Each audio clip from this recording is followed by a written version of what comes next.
Hi everyone, this is Migs from Sneaks and Ball PH and welcome to episode 7 of the Kobe Hunt. Today we have a quick look and review on the Nike Kobe 8 Blitz Blue.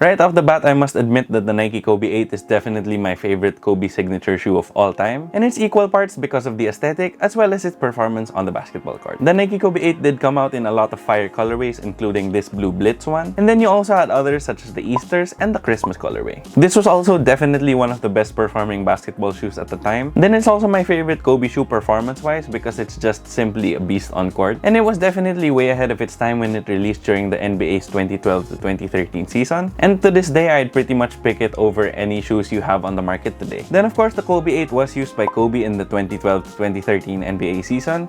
And this was kind of a roller coaster for the Lakers. There were a lot of changes that were going on with the Lakers. So for one, after struggling at the start of the season, the Lakers decided to fire Mike Brown, and they later hired Mike D'Antoni. They also traded away Andrew Bynum before the season, and were able to acquire Steve Nash and Dwight Howard. It definitely was enticing at first for Lakers fans because you had a starting five of Steve Nash, Kobe Bryant, Metta World Peace or Ron Artest or whatever the hell you want to call him, Pau Gasol, and Dwight Howard. I must admit that it looked really good on paper, but Nash was really old, Metta World Peace was also no spring chicken, Kobe was also getting up there in age, and Pau Gasol definitely had his best years behind him. And then of course you had that Kobe and Dwight dynamic that never really worked. They pretty much struggled that whole season, and for most of the season they were not in the playoff picture. But you know, Kobe is the Black Mamba for a reason, so he did still end up averaging 27 points per game, and he pretty much willed them to the playoffs because they did end up getting the 7th seed in the Western Conference. But of course, as we all know, the nail in the coffin of that very turbulent season was Kobe tearing his Achilles in the 80th game of the NBA season. After losing Kobe for the season, the 7th seeded LA Lakers didn't really stand a chance against the San Antonio Spurs and were swept in the first round. And this is really where the Lakers really started to decline, and subsequently a playoff drought followed. However, on a positive note, I will still look back on that 2012 to 2013 NBA season as a season where Kobe pretty much balled out, and of course I'll also remember that season because of these Kobe 8s. Then with that out of the way, let's get into the review. So when I bought these on the resale market, they didn't come with a box, but as far as I know, the Kobe 8's box is a pretty standard Kobe box, so nothing really new there. This pair was definitely kept in really good condition, so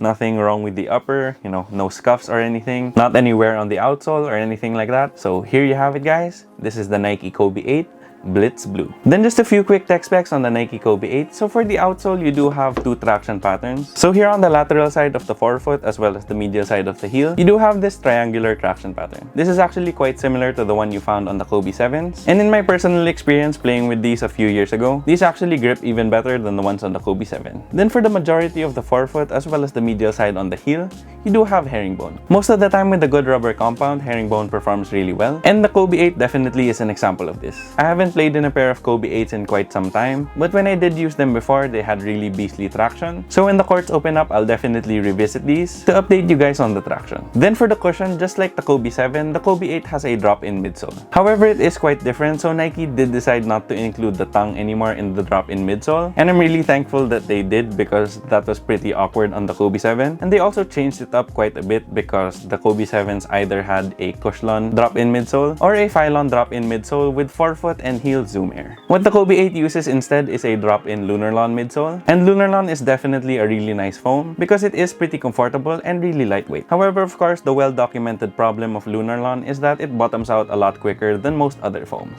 However, as long as it hasn't fully bottomed out, Lunarlon is pretty awesome because it does give you a little bit of impact protection, some plushness, and a lot of court feel. This cushion setup is definitely one of my favorites when we're talking about those cushions that are very low to the ground because it still has a good level of plushness and comfort to go along with that very responsive feeling. Then on the outside, you do have a little bit of Phylon, and this is just to cage you in. Then for the materials, here at the bottom of the shoe, you do have this carbon fiber midfoot shank, and it's actually pretty large because it does come up here on the medial side, and it's there to give you good torsional support. Then here on the upper, it uses pretty much all mesh, and unlike the Kobe 6 and Kobe 7, there isn't any TPU or any rubber on top of it. So what you get is this super thin, breathable, and comfortable mesh. Even though it's really thin, it does still have a little bit of structure to it, so I think there's a little bit of TPU underneath. This is actually one of my favorite material setups on any Kobe because it really feels super minimal while still being pretty comfortable. Then for the other materials, you do have this TPU rand around the toe, and it actually wraps around all the way until the midfoot. This is there to protect the mesh underneath, especially when doing toe drags. You also have a little bit of rubber here on the lace loops. Then you also have a little bit of synthetic leather that starts out here at the ankle collar and wraps around until the heel. That synthetic leather does have this sort of snake scale pattern, and you actually have that same synthetic leather and pattern here on the tongue. The tongue is pretty thin and has some perforation holes, but it also does have a little bit of padding here in the middle, so I appreciate that they did that so that I can really cinch up my laces in the shoe. Then here at the back, you have this pretty robust plastic heel counter, and then for the laces, you do have these nice flat laces. Then for fit and sizing, I did go true to size, and the Kobe 8 fits me perfectly. The lockdown on the Kobe 8 is some of the best you can find anywhere, and it's actually so good that I've also owned a pair of Kobe 8s in a size 10.5, and it still fit me pretty well and locked me in perfectly. I do have a normal width foot, so I do recommend that anyone with narrow or normal width feet go true to size in the Kobe 8s. However, if you do have a wide foot, I would suggest going up half a size